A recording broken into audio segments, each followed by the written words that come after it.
சக்தி, ஒன்றும் பிரச்சனை இல்லையே? ஒரு பிரச்சனையும் இல்லைம்மா, ஒன்றும் இல்லை. ஒரு பிரச்சனையும் வராதுன்னு எனக்கு தெரியும்ப்பா. நம்ம குலசாமி கிட்ட கும்பிட்டுக்கிட்டே கிடந்தேன். வாங்க, உள்ள வாங்க.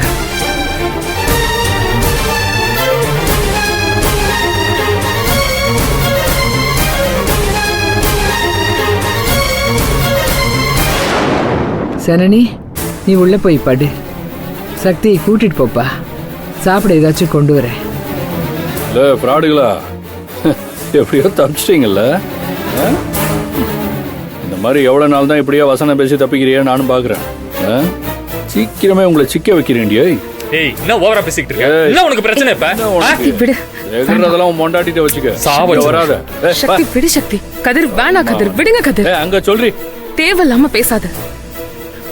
நான் இந்த குடும்பத்துக்கு எந்த பிரச்சனையும் கொடுக்க விரும்பல. இந்த குடும்பத்துக்கு விரோதமா செயல்படுற நோக்கமும் எனக்கு கிடையாது. சட்டப்படி என்னென்ன நடக்கணுமோ அதெல்லாம் தானா நடக்கும். அதுல மட்டும் யாரு சொன்னாலும் நான் பின்வாங்க மாட்டேன். ஈஸ்வரி அக்கா, ரேணுகா அக்கா, நந்தினி அக்கா, யாரா இருந்தாலும் சரி. ஆனா எனக்கு இவங்க மேல இருக்கிற அன்பு எப்பவுமே மாறாது. நான் இவங்க கிட்ட இப்ப பேசல, இப்ப பேசுறேன், இல்ல விலகி நிக்கிறேன், அதெல்லாம் வேற. ஆனா எப்படி இருந்தாலும் எங்களுக்குள்ள இருக்கிற அன்பு குறையாது. உங்க மேல எனக்கு எந்த கோபமோ இல்ல பகையோ கிடையாது. பகை இல்லாம தான் புள்ளைய கடத்தி கொண்டு போய் வச்சுட்டு ஆட்டி படிச்சாங்க எல்லாரையும். என்னது? நான் தர்ஷினியை கடத்தினேனா? நான் தர்ஷினியை கடத்தினேனா? எங்க எல்லாரையும் மனசாட்சியை தொட்டு சொல்ல சொல்லுங்க, நான் தர்ஷினியை கடத்தினேன்னு.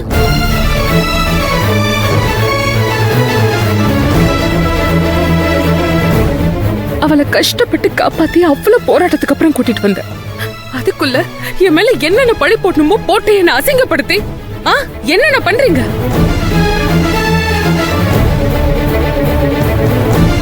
எல்லாம் உங்க வன்மத்தை தீர்த்துக்கிறதுக்கு தான் நல்லா பண்றீங்கன்னு தெரியுது.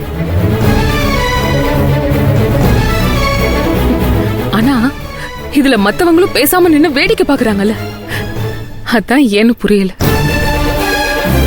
இப்ப கூட நான் தர்ஷினியை பார்க்க கூடாதுன்னு தானே சொல்றாங்க. நான் பார்க்கணும்னு அவசியம் இல்ல, நீங்களே அவகிட்ட கேளுங்க. அவ சொல்லுவா யாரு கடத்தினா, யாரு அவளை கஷ்டப்பட்டு காப்பாத்தினான்னு. அவ சொல்றப்போ ஒவ்வொன்னும் உங்களுக்கு கிளியரா புரியும்.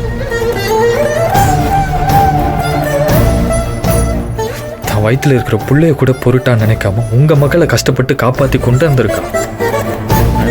கடைசி நிமிஷத்துல எவனோ ஒரு பரதேசி தான் காப்பாத்தினு ஈஸியா சொல்றீங்க. சொல்றவங்க சொல்லிட்டு போங்க, ரொம்ப சந்தோஷம். ஆனா சத்தியமா எங்களை பொறுத்த வரைக்கும் தர்ஷினி வீட்டுக்கு வந்தது எங்களுக்கு சந்தோஷம் தான். எங்களெல்லாம் எப்போ புரிஞ்சுக்க போறீங்கன்னு தெரியல. எல்லாருக்கும் எல்லா காலமும் ஒரே மாதிரி இருக்கிறது இல்ல.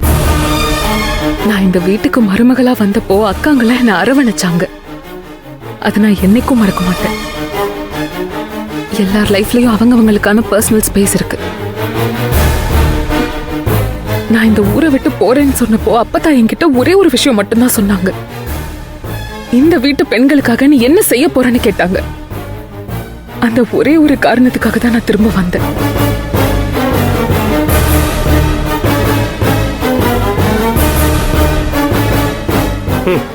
அந்த அப்பத்தாவ சொல்லணும், நல்லா பத்த வச்சிருச்சு. இப்ப நாங்க எல்லாம் அனுபவிக்கிறோம். ஏய், நீ எல்லாம் அப்படியே போயிருக்கலாமா? இப்ப நீ வீட்டுக்குள்ள வந்துட்டு என்னத்தை பெருசா கிழிச்சிட்ட? எங்களுக்கு எல்லாம் பிரச்சனையை கொடுக்கறத தவிர வேற என்ன நல்லது செஞ்சுட்ட நீ? சொல்லு பாப்போம்.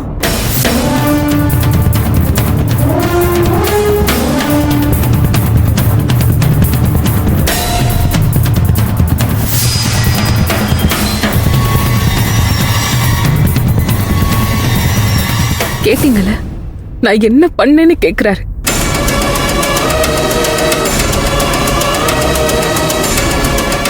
நான் பண்ணது என்ன தெரியுமா? இந்த வீட்டுல என்னெல்லாம் நடந்திருக்கு தெரியுமா? எப்பவுமே ஆண்கள் முன்னால உட்காராத பெண்கள் இன்னைக்கு இதோ உங்க முன்னால சேர போட்டு உட்கார்ந்துருக்காங்க. வீட்டு பிரச்சனைய பத்தி பேசுறப்ப எல்லாம் கிச்சனுக்குள்ளேயே எதுவும் பேசாம முடங்கி கிடந்தவங்க இன்னைக்கு சரிசமமா வீட்டுக்கு நடுவுல நின்னு உங்ககிட்ட பிரச்சனை என்னன்னு பேசுறாங்க. அடிபட்டு மிதிப்பட்டு ஒடுங்கி போய் கிடந்தவங்க இன்னைக்கு சுயமரியாதையோட இந்த வீட்டு நடுவுல நிக்கிறாங்க.